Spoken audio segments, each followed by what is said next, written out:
You can't always get what you want, but if you try sometimes, well, you just might find you get what you need.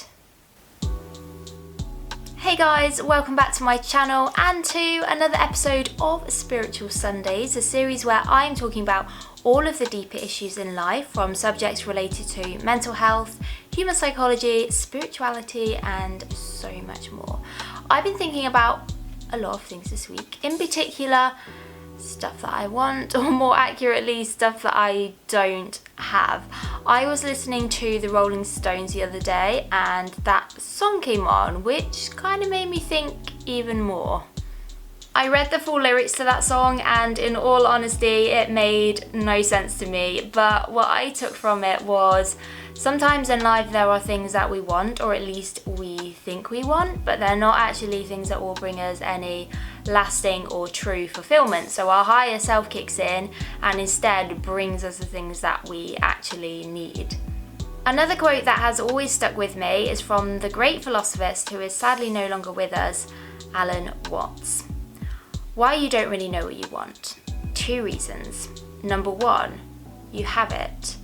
Number 2, you don't know yourself because you never can. The Godhead is never an object of its own knowledge, just as a knife doesn't cut itself. This is a much deeper philosophical quote, but the meaning behind it really is that the reason you don't know what you want is because A, it's already present in your life, you just don't realize it. And of course, this is essentially true if you believe that everything we could ever want or have is already within us. It can't be obtained externally. I discussed this in my last video. And B, you don't know who you really are because you can only see yourself from this limited human perspective. For example, we can't see our own eye. We can look at it in a mirror or if we were to take a photo of it, but is that actually the truth? We can't really see ourselves. It's impossible. We can only see what we think to be ourselves. So if that is true, how do we know what's real from what isn't? And how do we know what it is that we want from that in which we don't want? Direct experience is the only way to truth, except that we can't directly experience anything because we literally are everything. Now, before I get too esoteric, let's talk a little bit more about why the things you want aren't coming to you.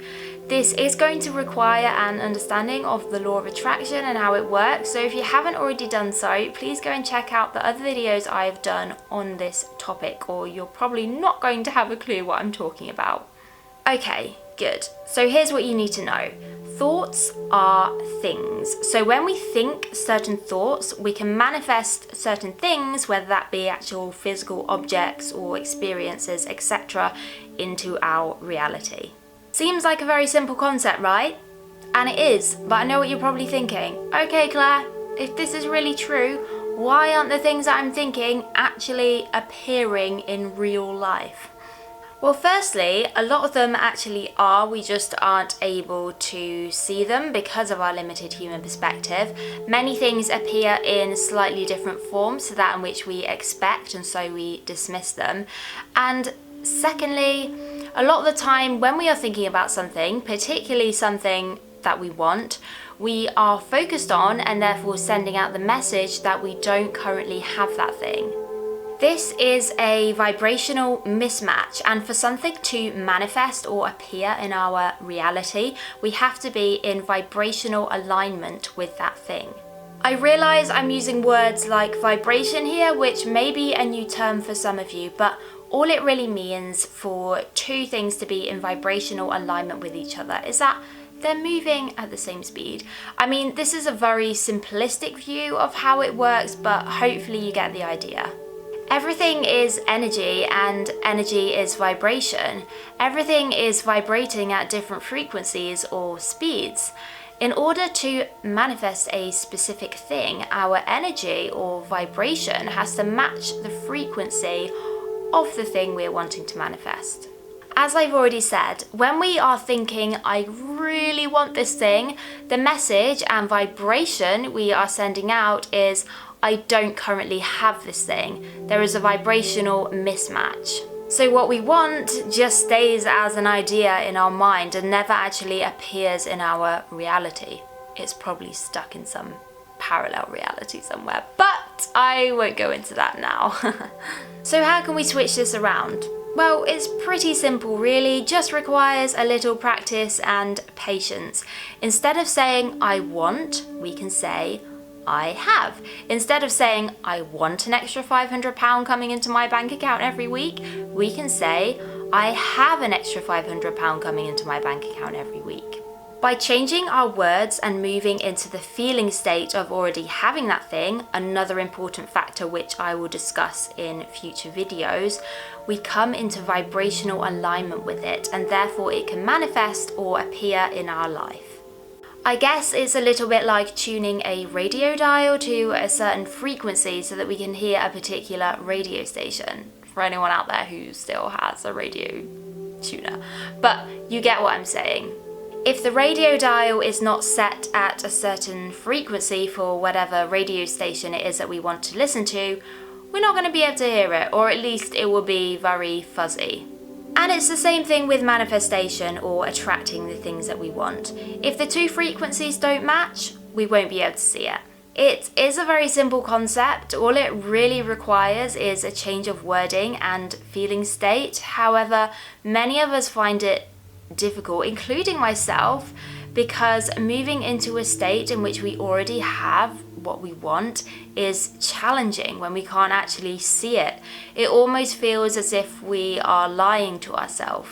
The way I have helped myself get past this is to practice visualization more regularly and to picture smaller things that I want which are easily achievable. For example, let's say I want a cup of coffee. I know that it's available or I can get it somewhere, so I can easily imagine myself already with that coffee. This is a very basic example, but you get the idea. And this is exactly how anything happens. Everything starts with a thought.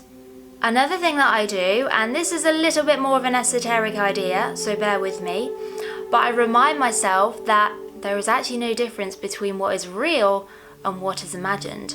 Our brains cannot distinguish the two apart. Crazy, huh? So who's to say the dream world isn't real and what we call real life is in fact a dream? I hope that this helps to give you a starting point to get the things you want in life. Or more accurately, the things that you already have. Thank you so much for watching this video and listening to my words. Please remember to like, subscribe to my channel, and of course, hit the notifications button so that you don't miss any of the latest updates from me. Have an amazing week, guys, and I will see you next time. Bye.